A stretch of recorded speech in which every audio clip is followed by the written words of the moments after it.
Pag lasing ang asawa mo, huwag mo awayin, alagaan mo. Kung lasing umuwi ang asawa mo, huwag mo pababayaan. Kung alam mong lasing siya, pakainin o painumin mo. Kapag sumuka, hagurin mo ang likod niya para ramdam niya ang pag-aalaga mo. Kahit lasing siya, pahigupin mo ng mainit na sabaw o painumin mo ng mainit na kape. Hayaan mo siyang matulog. Kung maaari nga, punasan mo ng maligamgam na tubig.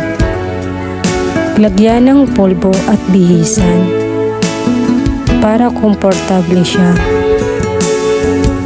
Kung ganito ang magiging trato mo sa iyong asawa kapag siya ay lasing,